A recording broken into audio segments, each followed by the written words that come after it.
there, I'd like to introduce you before our lesson begins today to the newest addition of my family. This is Sully. He's a Newfoundland puppy and we're very much looking forward to spending the next few weeks over the summer with him. As you can see, he's very, very active. But I just wanted to introduce him to you guys. So today's lesson is focused on one of our learning powers. So it's the learning power of resilience. Resilience in our school is represented by Albert the armadillo. Hopefully you've remembered some of the key features of being a resilient learner, but I'm going to recap them for you. It's the ability to keep trying when we find something difficult, not giving up at the first hurdle. It's about learning how to cope with life's challenges, not just with our work, just in everyday life. It's knowing that we learn from mistakes. If we don't make a mistake, we won't ever learn from it. And actually, once we understand why we've made that mistake, we probably won't make it again. And it's understanding that some things are outside of our control. And it's about learning to focus on the things that we can control. And that's the aspect that we're going to look at in this lesson today. For today's lesson, you'll need a piece of paper. You might need actually 2 pieces of paper, a pencil. And later on, you might, for the extension activity, need some coloured pencils. We're going to look at things we can control and things we can't control to help us to learn to focus on those aspects we can control. What I want you to do first of all is get your piece of paper, fold it in half, and then on one side, I want you to write things I can control. And then the other side, I want you to write things I can't control. Remember, you can pause this video at any time when you need a little bit of extra time to write the headings. But it's folding your paper in half, things I can control, things I can't control. I'm going to give you a list of things. For each thing I say, I want you to decide whether that is something you can control or whether that's something that you have no control over, and then put it under the heading. So if it's something you think that actually you have got a say in and you can control, then you put it in this column. If it's something that actually it's not something you control, it's not something you have a say in, then it's things I can't control. Right, let's get started. So for my first item, helping others.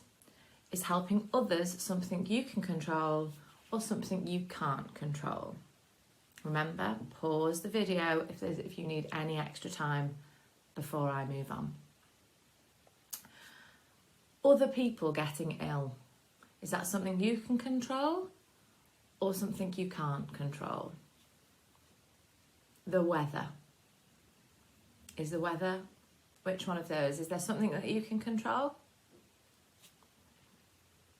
Being responsible. Being responsible is quite a difficult concept, but being responsible basically means taking account for your own actions. So being responsible, thinking about how your actions might affect others. Keeping clean. So washing hands, making sure that you're clean. Is that something you can control or something others control? Where you live. Which one of those, which category does that fall into currently? As a child, do you control where you live? Other people's opinions. Can you control what other people think about you or about others? Your words. So the words that come out of your mouth, is that something you control or something someone else controls? Being fair. The ability to be fair. Is that something someone else controls or is it you?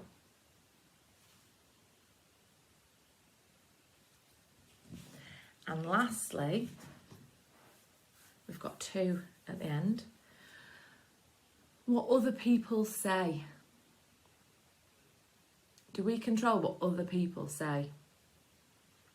And do we control whether we go on holiday or not?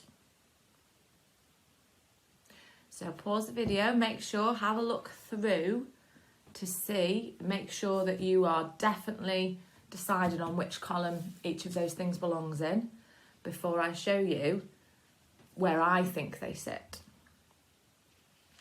So I'm going to show you, this is my completed one, and I've decided that things that you can control your attitude, whether you help others, keeping clean, your words, being fair, being responsible.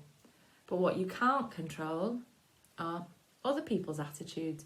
We can't control how other people act. That's why it's important to focus on how we act. We can't control, unfortunately, other people getting ill, but that's why we can focus on keeping ourselves clean, keeping ourselves safe to try and prevent ourselves getting ill. And if we're keeping clean, we can control whether we pass things on to other people. Unfortunately, we can't control the weather. I would really like to have sunny days every day, but unfortunately, we can't control the weather. We can't control what other people think, so we can't control other people's opinions. We can't control what they think of us or of other issues. As a child, you can't control where you live. As an adult, I can control where I live. I can choose where I buy a home. But as a child, at the moment, you can't control where you live. You can't control what other people say. But that's why it's so important to think about your words and what you say. And we can't control if we go on holiday. At the moment,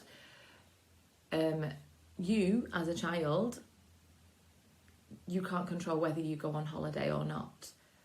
But that's why it's even more important to focus on these things that we can control. That's the important thing for us to focus on, because actually these things, they can sometimes make us feel a bit sad. They can sometimes make us feel a bit worried and anxious about things, but actually it's things we can't do anything about.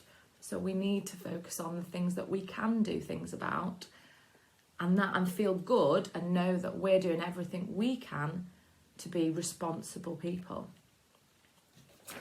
The extension activity from this is I've created a little bit of a poster, and I've put on the inside all of the things that I can control in a nice little bubble / cloud, and then all the outside of these things that are actually outside of our control. So it's important to focus on this centre of the things that we can control.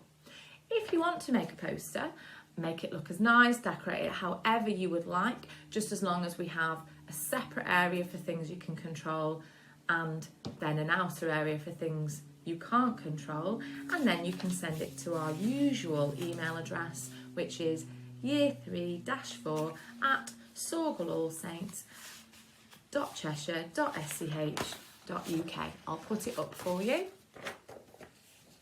year3-4@sorgalallsaints.cheshire.sch.uk. If you want us to have a look at those posters, if you want to add your own ideas of things you've thought of, that extra things that you can control, extra things that you can't control, that's brilliant. I would love to see those.